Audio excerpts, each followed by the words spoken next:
Company के खिलाफ action होना चाहिए था।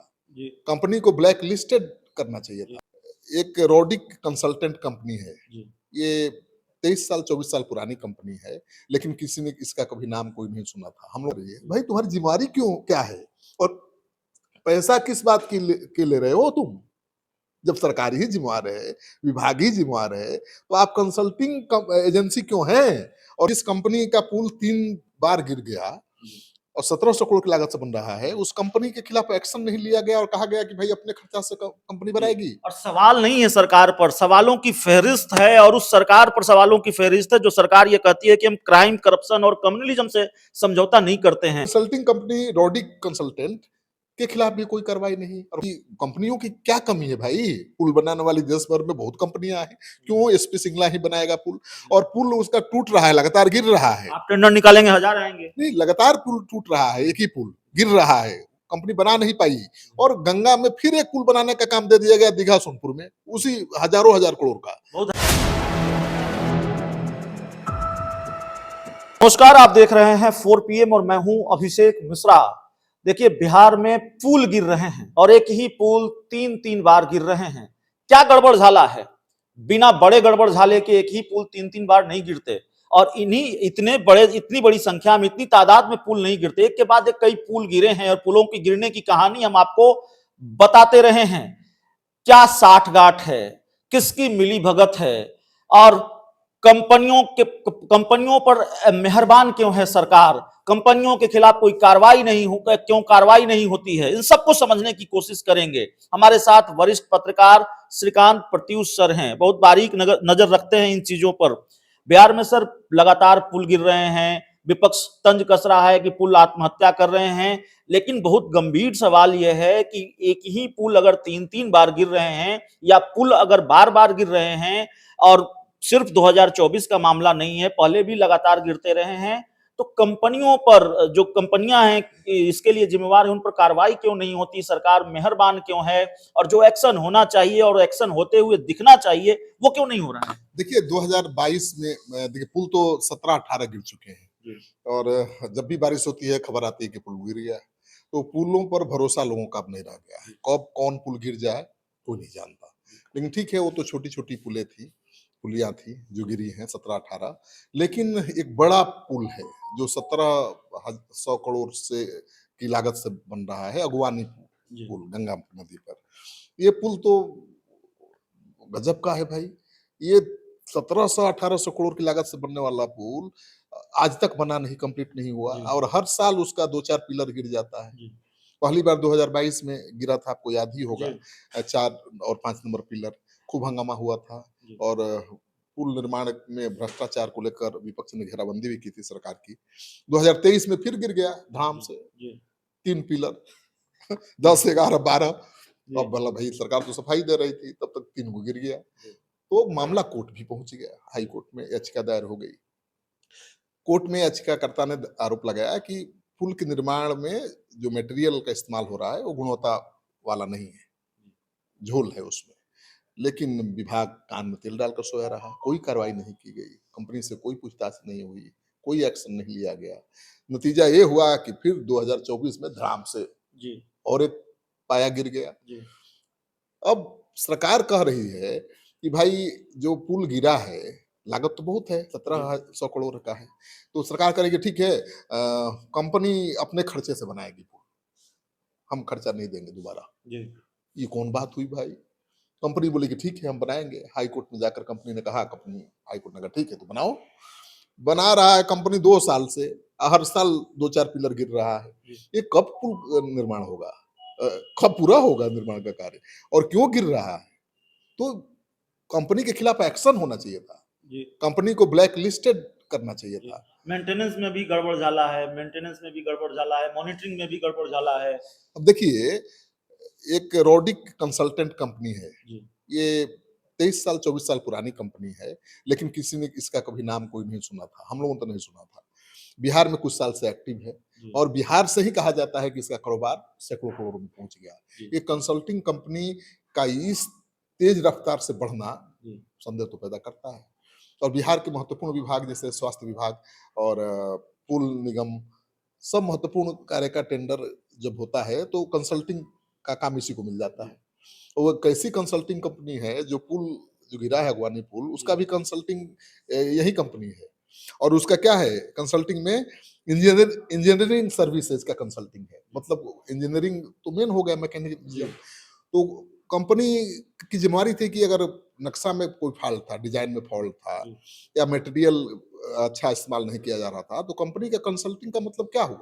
आप सबकी जांच करेंगे कि अच्छे मटेरियल इस्तेमाल हो रहा है कि नहीं, इंजीनियरिंग जो पॉइंट्स है उस पर सही से काम हो रहा है कि नहीं। अब कंपनी करेगी, हम तो कोई जिम्मेवारी नहीं है, क्योंकि डिजाइन बनाया विदेशी कंपनी ने और आईआईटी दिल्ली ने मंजूर किया, अप्रूव किया, बिहार सरकार के पुल निगम ने भी अप्रूव किया, गिर गया तो हम क्या करें? हमारी कोई जिम्मेवारी नहीं है। भाई तुम्हारी जिम्मेवारी क्यों क्या है? और पैसा किस बात के ले रहे हो तुम? जब सरकार ही जिम्मेवार है, विभाग ही जिम्मेवार है, तो आप कंसल्टिंग एजेंसी क्यों हैं? और किस बात के लिए आपको पैसा मिल रहा है, सरकार दे रही है? ये सवाल उठेगा ना। बिल्कुल उठेगा। और जिसको सामान्य आप तो सर बहुत बारीकी से बात कर रहे हैं, जिसको सामान्य समझ भी होगी वो ये जानता है कि जो रवायत है, परंपरा है, या जो होना चाहिए कि कंपनियां ब्लैक लिस्टेड हो जाती हैं ऐसे मामलों में और इससे भी सख्त एक्शन होता है, लेकिन वो होता हुआ दिखा नहीं। पहली बार ही हो जाना चाहिए था। मुझे लगता है कि जो निर्माण कंपनी है एसपी सिंगला ग्रुप, वो बिहार की दर्जनों पुल बना चुकी है, बना ही रही है। और ये पुल गिरा, लगातार गिर रहा है, हर साल 3 साल से गिर रहा है।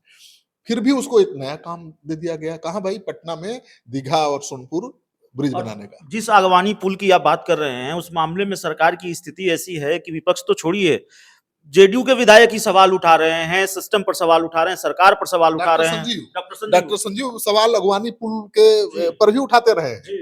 और सरकार अभी के हाल ही में विधायक उन्होंने उठाया है, कहा है कि पूरा सिस्टम भ्रष्टाचार में लिप्त है। भ्रष्टाचार में लिप्त है, तो भ्रष्टाचार तो दिख रहा है भाई, क्योंकि जिस कंपनी का पुल 3 बार गिर गया और 1700 करोड़ की लागत से बन रहा है, उस कंपनी के खिलाफ एक्शन नहीं लिया गया और कहा गया कि भाई अपने खर्चा से कंपनी बनाएगी। और सवाल नहीं है सरकार पर, सवालों की फहरिस्त है, और उस सरकार पर सवालों की फहरिस्त है जो सरकार ये कहती है कि हम क्राइम, करप्शन और कम्युनलिज्म से समझौता नहीं करते हैं। तो करप्शन से तो समझौता दिख रहा है साफ तौर पर। देखिए, नीतीश कुमार के दामन पर अभी कोई दाग नहीं है, लेकिन उनकी कहीं ईमानदारी, जो भ्रष्ट अधिकारी हैं उनकी सुरक्षा छतरी न बन जाए, इस बात का डर तो हमेशा रहता है। क्योंकि ईमानदार लोगों की जो ईमानदारी होती है, कभी कभी भ्रष्ट लोगों की सुरक्षा छतरी बन जाती है। वो ईमानदार हैं तो कोई उन पर उंगली नहीं उठाएगा। इसका फायदा उठाकर जो भ्रष्ट अधिकारी हैं खेल कर देते हैं। अब कार्रवाई तो अधिकारियों का काम है ना भाई, विभाग का काम है कि कार्रवाई करे, उनको ब्लैक लिस्टेड करे। तो कंसल्टिंग कंपनी रॉडिक कंसल्टेंट के खिलाफ भी कोई कार्रवाई नहीं। और कंपनी से हमने बात, क्या मजबूरी हो सकती है सर सरकार की, जाहिर तौर पर इतने बड़े मामले पर भी अगर कार्रवाई नहीं हो रही है तो संदेह जाएगा कि मिली भगत है और कोई ना कोई बड़ा अधिकारी इसमें इन्वॉल्व है जो बचा रहा है इन कंपनियों को। क्योंकि कंपनियों की क्या कमी है भाई? पुल बनाने वाली देश भर में बहुत कंपनियां हैं, क्यों एसपी सिंगला ही बनाएगा पुल? और पुल उसका टूट रहा है, लगातार गिर रहा है। आप टेंडर निकालेंगे, 1000 आएंगे। नहीं, लगातार पुल टूट रहा है, एक ही पुल गिर रहा है, कंपनी बना नहीं पाई। और गंगा में फिर एक पुल बनाने का काम दे दिया गया दीघा सोनपुर में, उसी हजारों हजार करोड़ का। बहुत हैरानी भरी बात आप कर रहे हैं। दर्शकों को फिर से हम बता दें, सर बता रहे हैं कि एक तो जो कंपनी सवालों के घेरे में है, जिस कंपनी पर एक्शन होना चाहिए, जिस कंपनी को ब्लैकलिस्टेड होना चाहिए पुलों के गिरने के मामले में, उस पर कार्रवाई की बजाय सरकार ने एक नए पुल का टेंडर दे दिया। इतना ही नहीं, जो कंसल्टिंग कंपनी है रॉडिक कंसल्टेंट प्राइवेट लिमिटेड, उसको नक्शा का डिजाइन बनाने का काम दे दिया गया है। आप सोच लीजिए, विदेश की कंपनी ने नक्शा बनाया तो पुल गिर रहा है, कहा जा रहा है डिजाइन में फॉल्ट था। और जो कंपनी उस पुल का भी कंसल्टिंग एजेंसी थी रॉडिक, वो करे कि हमारी जिम्मेवारी ही नहीं है। अब वही नक्शा बना रही है भाई। अब जो ठीक से मॉनिटरिंग काम का नहीं कर सकती जो कंपनी, अब वो नक्शा बना रही है और नक्शा बनाने का काम भी उसको दे दिया गया है। तो ये तो अजीब बात है, बहुत हास्यास्पद स्थिति है। हास्यास्पद है या क्या है? जरूर कोई बड़ा खेला है, लोग सोचेंगे। भाई यही 2 कंपनियां हैं क्या? कंसल्टिंग कंपनियां तो बहुत हो सकती हैं भाई। इन्हीं 2 कंपनियों पर मेहरबानी क्यों, इन्हीं 2 कंपनियों पर सरकार अपना प्यार क्यों लुटा रही है? हाँ, और दो इनका बड़ा अगवानी पुल है जिसके चलते सरकार की फजीहत हो रही है, विपक्ष भ्रष्टाचार का आरोप लगा रहा है। उसके बावजूद न तो एसपी सिंगला कंपनी के खिलाफ कोई कार्रवाई की गई और न ही रॉडिक इंजीनियरिंग कंसल्ट एजेंसी के खिलाफ। तो दोनों कंपनियां पुल भले गिरे वो मस्त है, क्योंकि उनका तो पैसा बन रहा है। और रॉडिक कंपनी ऐसी है जिसने बिहार से बहुत पैसा कमाया है। कोई कंसल्टिंग कंपनी इस रफ्तार से ऐसे नहीं बढ़ती है जितना रॉडिक बढ़ा। क्यों? विशेष कृपा है किसी की, जी। और हर बड़ा काम का कंसल्टेंट का काम उसी को मिल जाता है। और वो गलती भी करे तो कहता है कि हम जवाबदेह नहीं है, विभाग को देखना चाहिए था।